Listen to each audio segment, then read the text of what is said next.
Me presento a ustedes, soy el doctor Javier Zambrano Ramos, médico psiquiatra, adscrito a la Jefatura Nacional de Salud Mental de la Dirección Normativa de Salud del ISSSTE. En esta ocasión hablaremos acerca de lo que es las urgencias en el área de salud mental. Y lo primero que debemos de tratar de identificar es qué es una urgencia y qué es una emergencia. Una urgencia se refiere a la cualidad urgente que tiene una persona, que la hace que esté apremiada o que requiera la atención inmediata o lo más pronto posible. Es algo que debe de resolverse de manera inmediata. En cambio, la urgencia es la secuela o la situación que se presenta posterior a un evento, el cual aparece sin aviso previo y que en ocasiones se presenta, o representa una amenaza potencialmente peligrosa que, de no ser atendida a la brevedad posible, pues pueda generarnos problemas en cualquier área. Y vamos a ver que aquí se pueden dividir en dos grandes grupos, como pudiese ser las que produce la naturaleza: inundaciones, huracanes, tormentas. En México afortunadamente no hay tsunamis, pero sí podemos tener inundaciones. O bien las provocadas por el ser humano, entre las que tenemos el terrorismo, los derrames químicos, ataques a las vías de comunicación, accidentes vehiculares, entre otras, que requiere su intervención. Vamos a ver que una urgencia médica es una condición que es amenazante para la vida y la salud de nuestros pacientes. Y sin embargo, una emergencia es una necesidad, o bien que ante la falta de ayuda médica va a ocasionar que la persona que la padece pues no pueda llegar a sobrevivir. Vamos a ver que esta amenaza la calidad de vida, pero puede esperar un poco. También vamos a ver que hay urgencias reales o urgencias sentidas, y una urgencia real es cuando es inminente la necesidad de ayuda, y si no se ofrece esta ayuda, la condición de vida de nuestro paciente se puede perder. Y en cambio, la sentida, el que tiene la necesidad es el paciente o su familia, porque él cree que se siente o que está pésimamente mal, pero en esta tenemos la oportunidad de contar con cierto tiempo para ofrecerle ayuda. En nuestras unidades se debe de realizar un triage. Triage se refiere a darle su justo valor al tipo de urgencias. Y vamos a ver que se obtienen los signos vitales, se obtienen las condiciones de calidad de vida. Y aquí en primer lugar vamos a ver que se pondrá en color rojo, o una urgencia de color rojo, aquella que corra que la calidad por el tipo de lesión que presenta la persona, una fuerte hemorragia, un paro cardiorrespiratorio, la atención debe de ser inmediata. En color naranja tenemos que es urgente pero puede esperar. En amarillo hay una tolerancia, y en verde no es tan urgente, que pudiese atenderse en unas clínicas de primer nivel, pero bueno, ya está en las unidades hospitalarias y debemos de atenderlo. Por experiencia, y hoy en día hablaremos acerca de lo que es la urgencia en salud mental, y tenemos 3 padecimientos que nos hacen importante la atención y el requerimiento de la participación, y estas son las agitaciones psicomotrices, el delirium e indiscutiblemente el suicidio, siendo las más importantes en la experiencia que hemos tenido en las unidades. Agitación psicomotriz se refiere a cuando tenemos a un paciente agitado, poco tolerante, irritable. Y vamos a ver que es cualquier situación que altere el pensamiento, la forma de sentir, las acciones, y que precisa la intervención terapéutica de una manera inmediata. Y aquí es cuando el paciente se dice que no sabe quién es, se siente despersonalizado, hay una labilidad emocional, llanto fácil o muy irritable, o bien muy enojado, que requiere en ocasiones que tengamos que recurrir a una contención. Los diagnósticos más comunes que podemos encontrar en las áreas de urgencias son pacientes con problemas en el estado de ánimo, una fuerte depresión o una ansiedad muy grave. Pacientes ya diagnosticados con alguna enfermedad mental como la esquizofrenia, trastornos bipolares o manía, que por algún motivo se descompensaron. Y por ningún motivo debemos de descuidar lo que son la dependencia al alcohol y algunas sustancias. Por ejemplo, algunas estadísticas de nuestros hospitales es que el 20% de los pacientes presentan conductas suicidas, 10% conductas violentas, pero solamente el 40% ameritó hospitalización.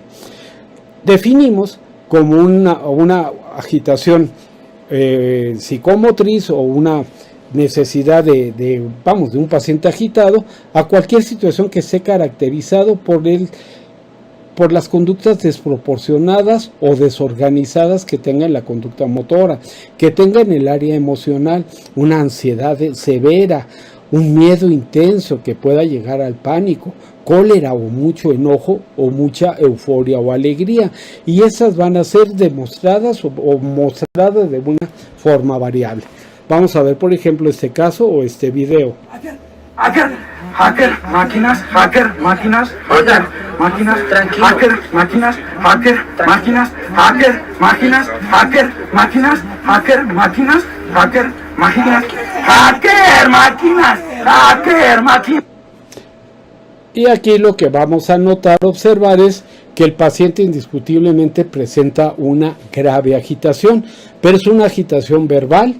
Su pensamiento y el contenido de su pensamiento está totalmente fuera de la realidad porque habla de hacker y de máquinas. Entonces, afortunadamente no hay situaciones de agresividad, pero si las llegase a presentar, tenemos que atenderlo, es una urgencia en salud mental, pero lo que debemos de descartar de una manera inmediata es tratar de obtener los antecedentes y ver si se trata de un padecimiento neurológico o psiquiátrico en una fase de descompensación o de agitación. Por ningún motivo debemos de descuidar a los pacientes que se encuentran bajo una intoxicación o bien bajo una situación de un síndrome de abstinencia. ¿Por qué? Porque podrá presentar todos estos síntomas y requerirá la atención especializada. Vamos a ver que por etiología vamos a dividirlas en dos grandes grupos, las de origen o de componente orgánico, existiendo en primer lugar el delirio o estado confusional agudo, cuya característica es que se presenta en adultos jóvenes sin antecedentes de alguna enfermedad previa, que de manera súbita empiezan con errores de juicio, conducta, alucinaciones y alteraciones en el contenido del pensamiento. En segundo lugar, sujetos que se encuentran con el antecedente o no de una enfermedad crónico-degenerativa como la diabetes, la hipertensión o algún problema hormonal que se descompensó, y al estar descompensado la manifestación de sus síntomas pueden ser de tipo psiquiátrico o de tipo psicológico. Recuerden, por ningún motivo debemos de dejar a un lado a los pacientes que lleguen intoxicados o en una situación de abstinencia. Entre las causas no orgánicas tenemos los padecimientos psiquiátricos ya reconocidos que cursen con síntomas psicóticos, como la esquizofrenia, el trastorno bipolar, la depresión mayor con síntomas psicóticos, entre otros. O bien padecimientos ya diagnosticados pero que no los llevan a la psicosis, como por ejemplo la depresión, la ansiedad, trastornos de déficit de atención, de pobre control de impulsos. Y aquí lo importante es, si es la primera vez que lo presentan o debutan, si lo presentan y están descompensados por la aparición de otro padecimiento médico concomitante o patología dual, o bien dejó de tomar el medicamento y presentará una recaída, que es la principal causa de motivo de consulta en nuestros pacientes que acuden con una enfermedad mental. Y hablaremos de una reactiva cuando tenemos a una persona que ha sido víctima de alguna situación de estrés grave que lo lleva a pedir ayuda y atención lo más pronto posible. Estrés provocado por un asalto, estrés porque me quisieron secuestrar, estrés porque, pues ni modo, me quisieron violar o me hicieron algo, y llega en una condición de necesitar ayuda inmediata a nuestras unidades. Aquí vemos algunas de las características del delirium o del estado confusional agudo que habíamos mencionado. Aparecen en adultos jóvenes, no hay un antecedente real, se acompaña de síntomas como fiebre, agitación, y debemos de hacer todos los estudios para determinar qué genera esta descompensación. Recuerden que por ningún motivo debemos de olvidar o dejar de lado las intoxicaciones o los síndromes de abstinencia.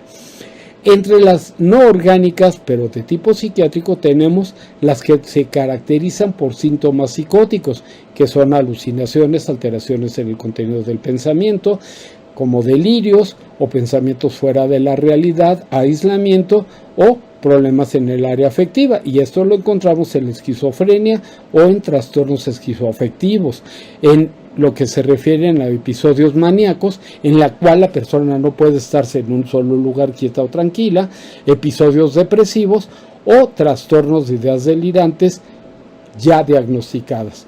También podemos hablar de cuadros de sintomatología no psicótica, en los cuales la presencia o los síntomas aparecen, como por ejemplo en los crisis de angustia, de ansiedad, histeria, trastornos de personalidad o alteraciones en la conducta en chicos con deterioro cognitivo o retraso mental, o en pacientes mayores que presentan datos de demencia.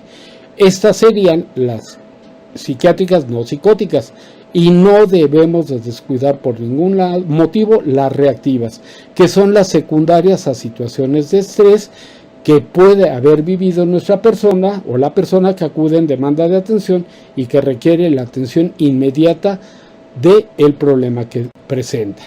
Para hablar un poquito acerca de esta diferenciación, vamos a ver que en la agitación de tipo orgánica, pues vamos a ver el cuadro de agitación es de comienzo agudo o lento. No hay historia de enfermedad psiquiátrica previa. Hay alteraciones en la conciencia, desorientación temporoespacial, confusión mental, el discurso tiende a ser incoherente. Hay cierta dificultad para la marcha y hay una hiperreflexibilidad muscular. Puede haber alucinaciones, generalmente visuales. Aquí lo importante son las olfatorias, y esas lo van a llevar a que tengan alteraciones en el contenido del pensamiento, en el cual los hacen creer que pueden ser sujetos que los van a secuestrar, que les quieren hacer algo, y empiezan a presentar problemas motores o no pueden estarse quietos en un solo lugar y se están moviendo de un lado a otro. Ante la exploración física es muy probable que encontremos fiebre, taquicardia, taquipnea o sudoración, entre otras cosas. Y en las de tipo psicótico o de tipo psiquiátrico vamos a ver que hay el antecedente de alguna enfermedad mental.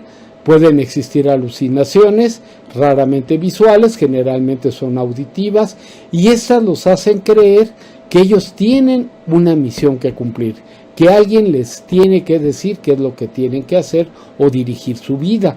Por eso es importante conocer el contenido del pensamiento para ver qué tipo de situación le podemos ofrecer. La afectividad también la vamos a ver alterado en lo que sería disforia o exagerada alegría. Puede ser que presenten hostilidad o agresividad, pero con un discurso vociferante, verborreicos que hablan y hablen, conductas suntuosas o pegajosas que requieren una contención. Vamos a ver que el estado de conciencia o están inconscientes o están en una realidad exagerada, pero en realidad acorde al contenido de su pensamiento.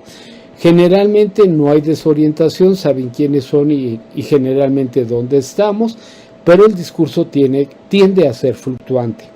La forma en que debemos de tratar a un paciente agitado es primero evaluar cómo llegó y en qué condiciones llega, cuál es la conducta que presenta y la que debemos de tomar nosotros, investigar la etiología y ofrecer el tratamiento encaminado al problema de base que presente. Por seguridad, tanto del paciente como del personal que lo atiende, pues debemos de mantener una distancia segura, mantener una vía de salida que permita podernos mover en un momento determinado si el paciente se nos acerca demasiado.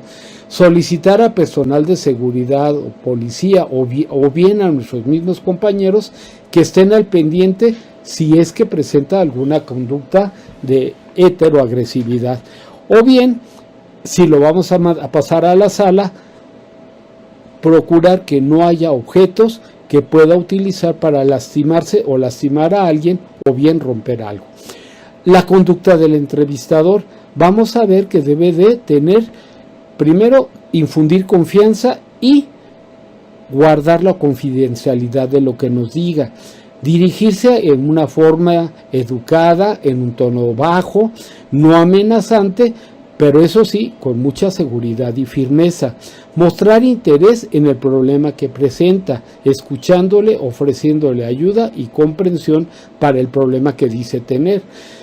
Y puede ser de utilidad generar su confianza haciéndole preguntas sobre qué es lo que le pasó, cómo le podemos ayudar y qué espera que podamos hacer por él. En conclusión, podemos decir que la contención la vamos a hacer en 3 niveles.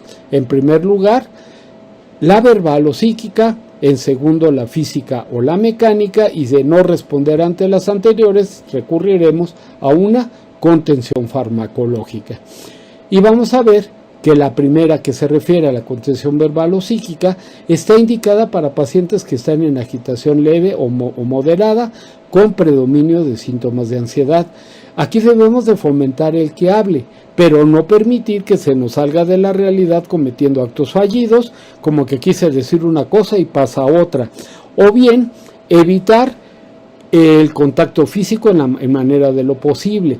Facilitar la capacidad de verbalizar sus impulsos auto o heteroagresivos. Esto es mejor que hable qué es lo que quiere hacer a que actúe lo que quiere o intenta hacer. Y escuchar poniendo límites en una actitud de fortaleza o de firmeza con amabilidad y respeto. De no poderlo controlar ahí, debemos de pensar ya en solicitar la ayuda para facilitar la contención farmacológica si esto es necesaria, y para lo cual pues debemos de contar con un botiquín de urgencias, con un botiquín que más adelante vamos a llamar código morado, y que haya un señalamiento adecuado para los lugares a donde debemos de conducir a nuestros pacientes. Estos son algunos ejemplos de los botiquines que ya contamos o que ya se cuentan en las unidades de salud.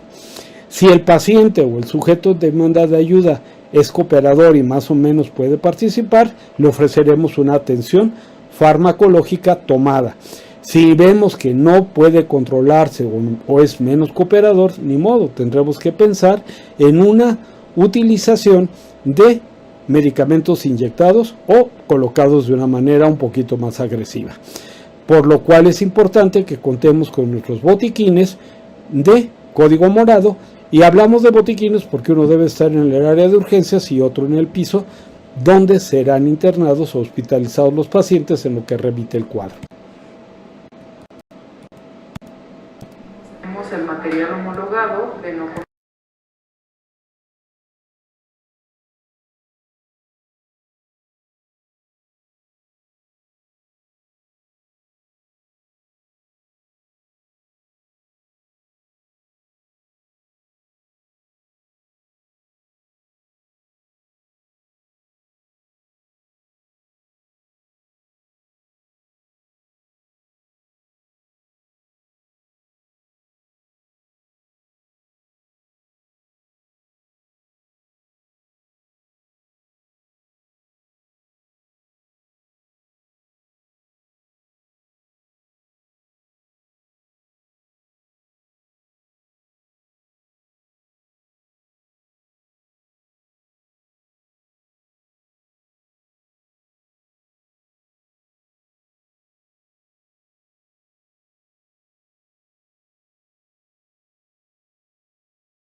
Continuamos viendo que lo que se recomienda hacer en lo que se refiere a una contención mecánica, pues vamos a ver que se debe de designar a una persona que va a fungir como líder del equipo. Antes debemos de hacerle la advertencia al paciente que vamos a tener que sujetarlo puesto que no está cooperando. Una persona se hará cargo de sujetar la cabeza, otros 4 por lo menos, uno para cada extremidad, y vamos a tratar de poner la cabeza hacia el piso para contenerlo, y ya que lo tengamos en una área segura, utilizaremos la contención, ya sea con vendas. Si contamos con sujetadores los podremos utilizar, y lo importante es fijarlo a la camilla.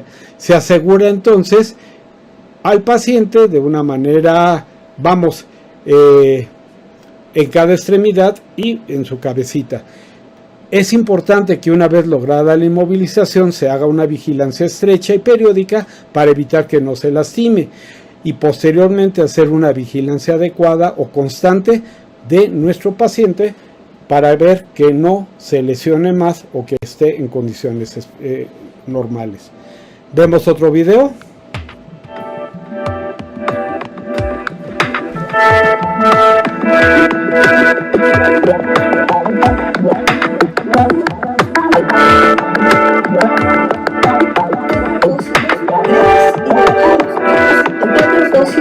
Grandes y delgados que cruzan tobillos y muñecas, 2 correas de contención de muñeca, 2 correas de contención de tobillo, broches magnéticos, llave magnética, tela adhesiva y sabanilla. Se sube al paciente a la cama frenada o empotrada al suelo. El paciente se aborda al menos por 4 personas, una por extremidad. En caso que el paciente comience a agredir o morder a los profesionales y técnicos, un quinto paramédico deberá entrar en acción sujetando la cabeza. Forma adecuada de inmovilizar cabeza. Se toma el mentón y mandíbula con ambas manos desde atrás. Se presiona suavemente hacia arriba. De manera práctica, si no se cuenta con un quinto TENS y el paciente no se calma, escupe o muerde, puede ponerse de manera sobrepuesta una sabanilla, indicándole al paciente que si ya la escupe, la misma será retirada de su cara, esperando la colaboración del usuario. Forma adecuada de inmovilizar extremidades superiores. Ponga el codo en el hombro a la altura de la clavícula, presionando con el propio peso del cuerpo. Con la mano inmovilice el codo del paciente. Con su otra mano inmovilice la muñeca del paciente. Esta acción debe realizarse en ambos lados por un funcionario cada uno.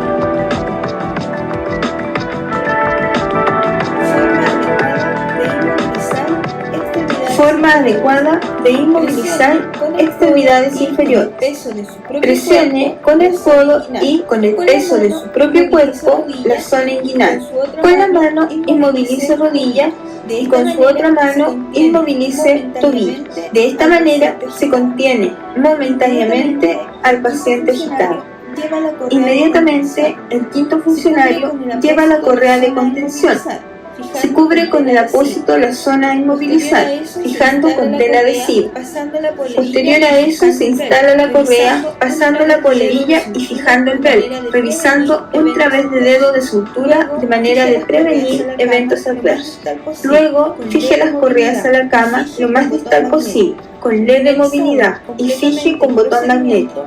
Finalizado completamente el procedimiento, revise las 4 extremidades detalladamente. Cubra al paciente con sábana o frazada según la temperatura ambiente. Controle signos vitales evaluando presencia de hipotensión y o de presión respiratoria secundario al uso de sedantes. Controle al paciente cada 15-30 minutos según las condiciones del mismo. Recuerde que la contención debe durar lo mínimo posible.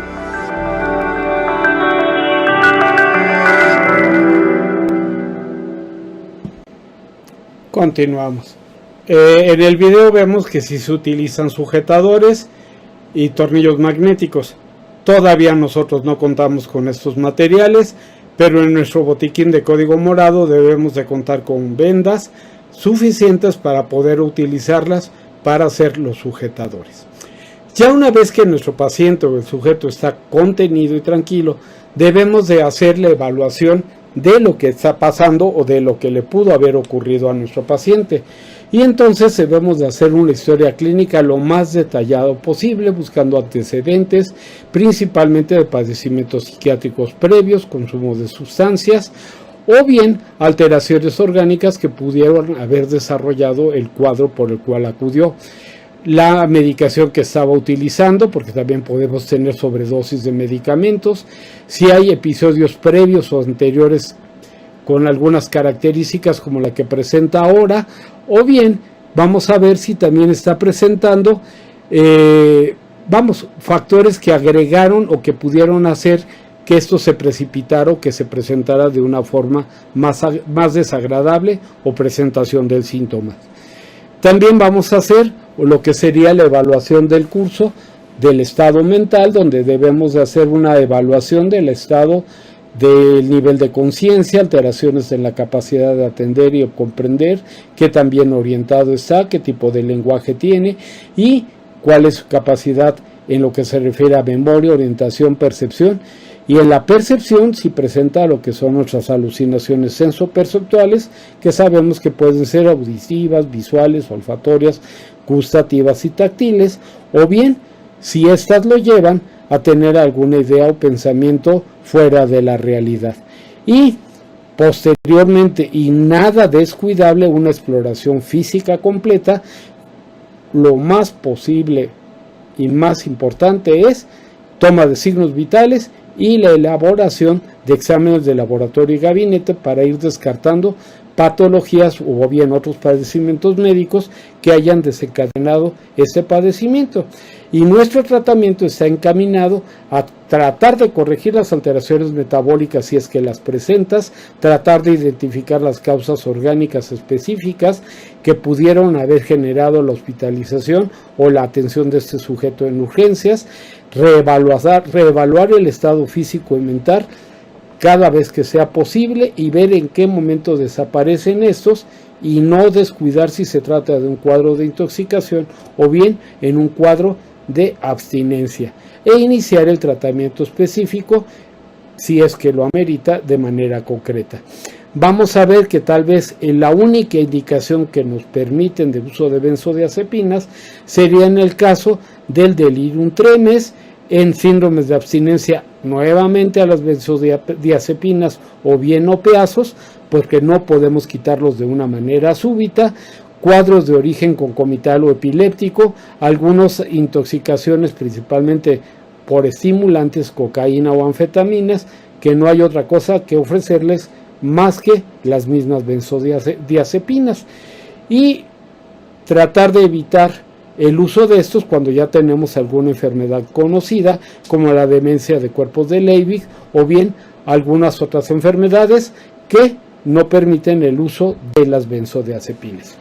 El segundo padecimiento que debemos de investigar es el delirium, el cual se caracteriza por alteraciones en la cognición, atención y comportamiento psicomotor. Vamos a ver que todo esto tiende a ser transitorio. Pródromos los vamos a llamar a las conductas que generan, como pueden ser conductas infantiles, mucho miedo, despertares nocturnos, agitación, y de manera concreta vamos a detectar que hay alteraciones en lo que se refiere al estado de conciencia, como son los cambios bruscos o bien una hiperreflexia o hiperalerta, ¿no? La atención es esa capacidad para presentar atención y mantenerla, o sea, se están dispersos, no pueden discriminar si los estímulos son reales o inexistentes. La memoria tiende a presentar problemas en cantidad y cualidades, como por ejemplo no acordarse de algunas cosas o tenerlas de una manera pues muy aumentada, pero con graves alteraciones en el contenido de los recuerdos. En la orientación ver si sabe quién es, en dónde estamos, qué lugar es y por qué está con nosotros. El contenido del pensamiento también es importante evaluarlo, pues debemos de ver si es coherente y congruente con la realidad, si es incongruente o está fragmentado, si hay alteraciones en lo que son las ideas de persecución, de daño o de referencia, o bien qué interpretación le da a lo que está viviendo. En lo que se refiere a la actividad motora hay una disminución en lo que se refiere a la conducta estereotípica, tienden a ser perseverantes sin un propósito concreto, hay una hipervigilancia o con una conducta agitada que puede llegar a parecer agresiva.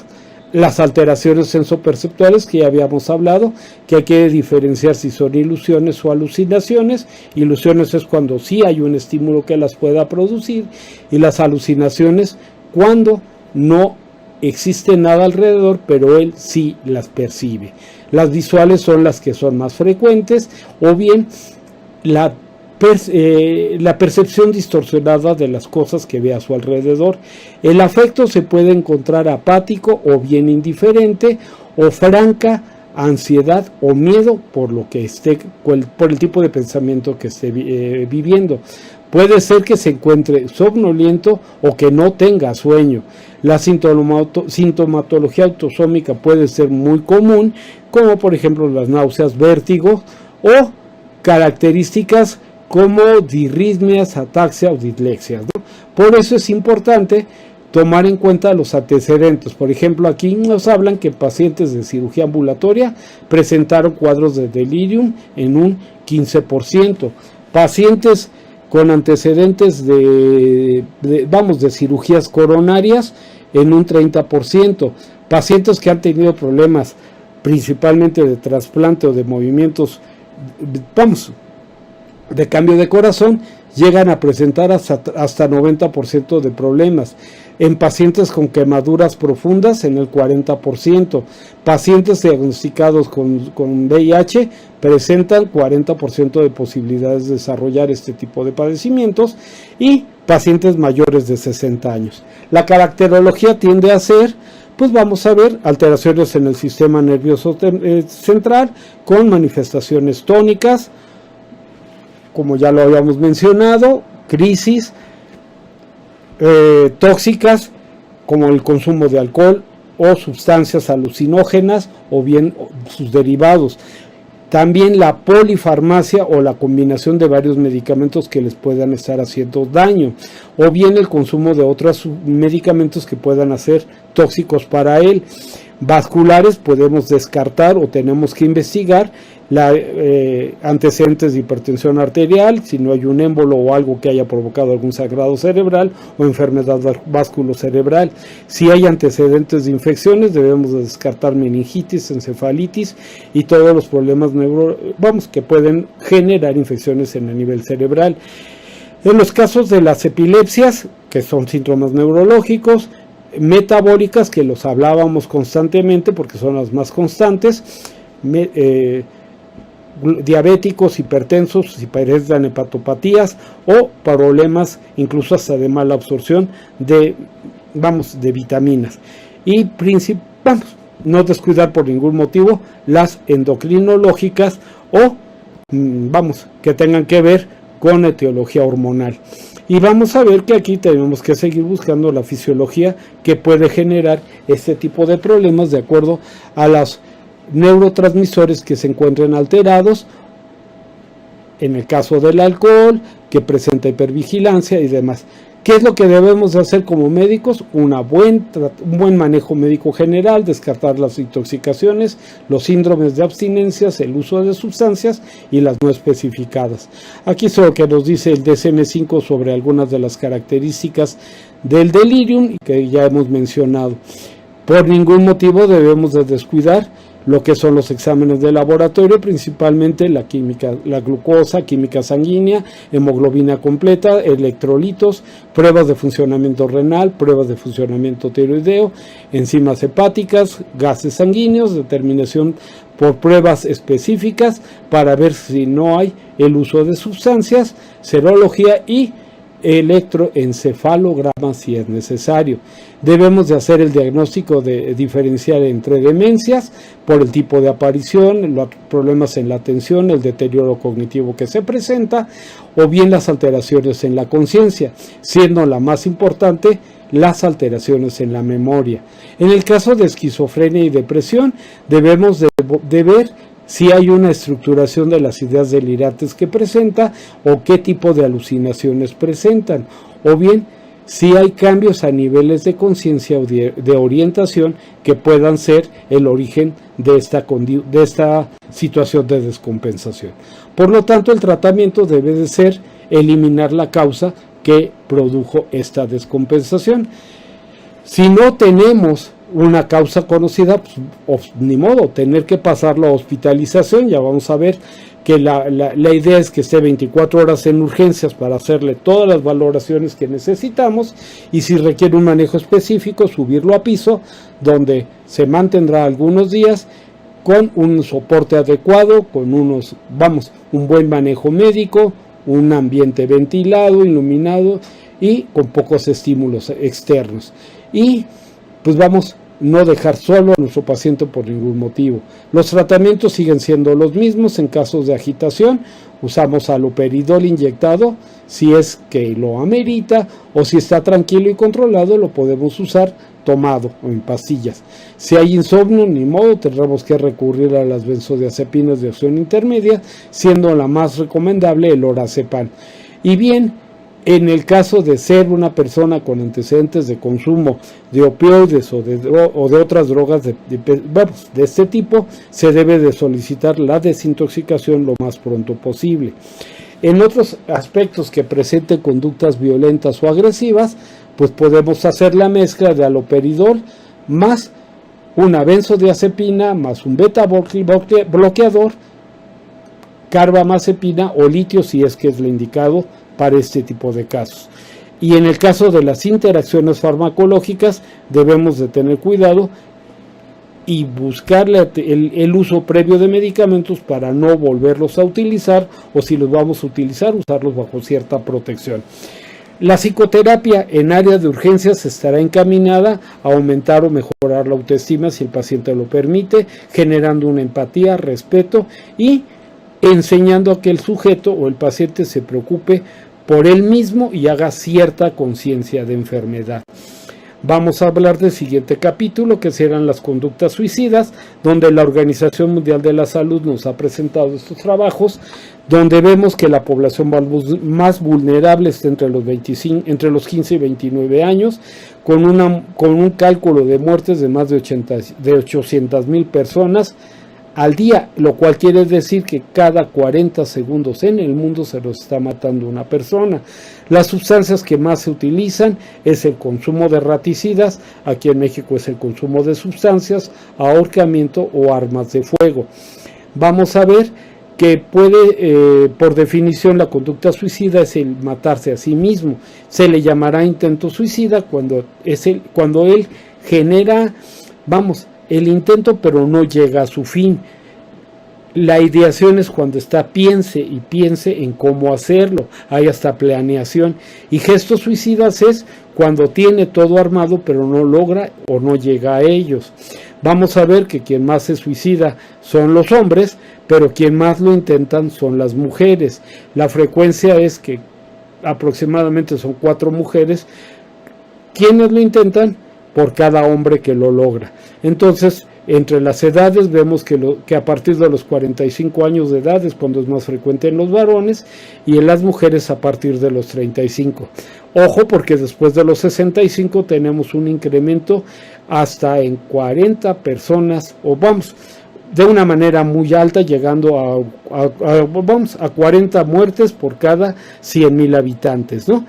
En personas jóvenes también lo tenemos entre los 15 y 24 años, pero la forma de ejecutarlo es diferente. Factores de riesgos, vamos a ver, pues son las ideas delirantes, las alteraciones afectivas, estar metidos en delincuencia o en actos de tipo delictivo, fracasos sentimentales o afectivos, muertes de familiares cercanos o el consumo de sustancias. Vamos a ver que también tenemos que el empleo o la falta de empleo es una de las causas más frecuentes, las discusiones familiares y, por qué no decirlo, también las situaciones de tipo laboral pueden ser generadoras de estas situaciones, ¿no? Ay, permítame que se me trabó aquí un poco la máquina.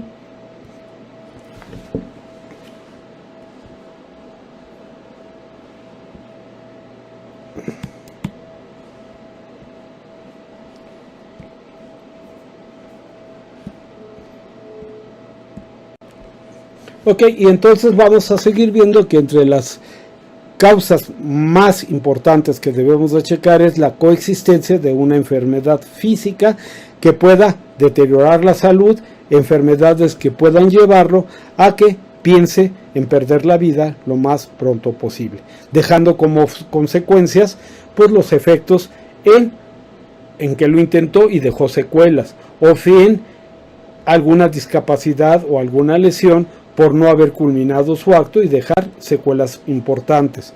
Los riesgos que vemos son en pacientes con enfermedad mental, donde vemos que aumenta de acuerdo al padecimiento. Imagínense, en pacientes con depresión aumenta hasta en un 80%, en esquizofrénicos en un 10%, y en pacientes con demencia o con delirio se incrementa en un 5%.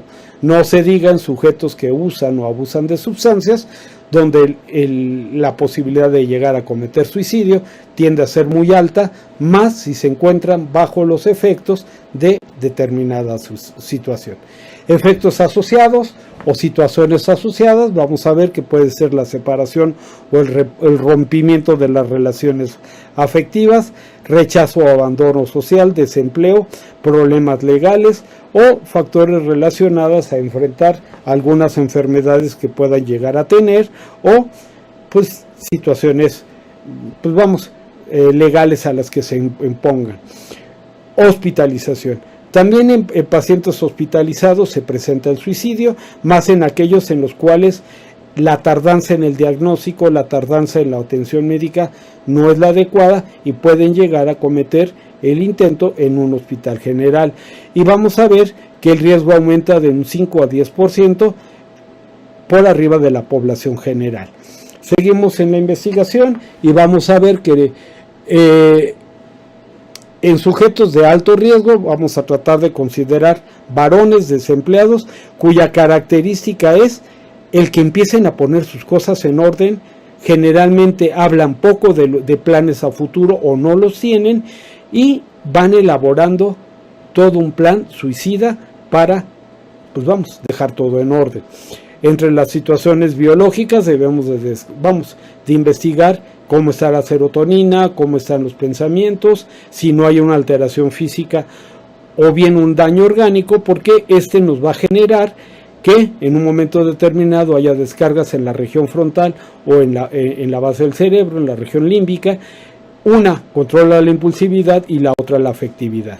Y así seguiremos viendo los diferentes pasos a seguir que se deben de tener para un paciente que presenta esas características, donde lo importante es la atención médica inmediata, elaborar una historia lo más detallada posible, haciendo una investigación sobre sus ideas o pensamientos de muerte y poder determinar si es un bajo, mediano o alto riesgo para ofrecer un tratamiento ambulatorio o bien determinar la hospitalización.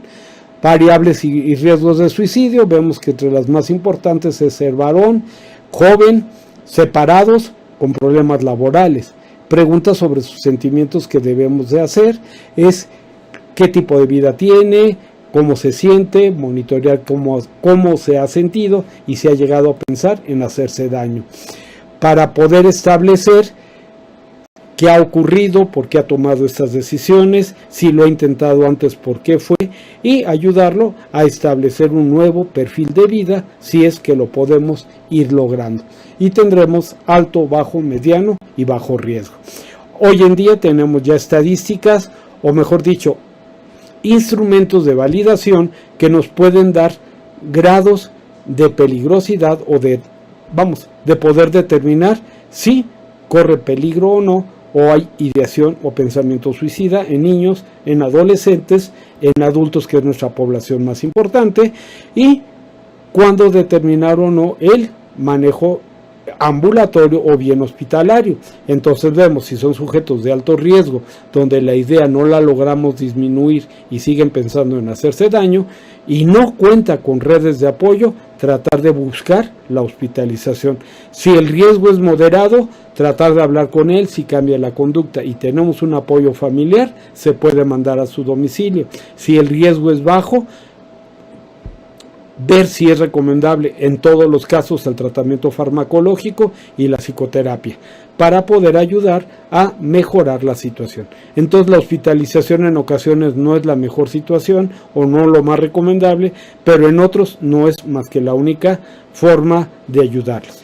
El lugar del tratamiento pues debe de ser un lugar donde el ambiente debe ser adecuado, debe de estar con protección y seguridad, como lo vamos a ver en la siguiente plática, que hablaremos de la señaléptica o de los lugares adecuados para implementar las áreas de salud mental. Debe contar siempre con personal capacitado, entre los que están médicos, psiquiatras o no psiquiatras, enfermería, auxiliares, psicólogos, trabajadores sociales y vamos hasta el mismo personal administrativo nos puede apoyar. Aquí son algunos de los ejemplos de algunas unidades donde ya se ha logrado implementar este servicio. Y se debe de disponer de todos los fármacos propuestos en el Código Morado para tratar de ofrecer una atención inmediata, no aplicar violencia y no conductas donde quede fuera de nuestra vista y que podamos descuidar al paciente, porque entonces puede hacer que haga algo, ¿no?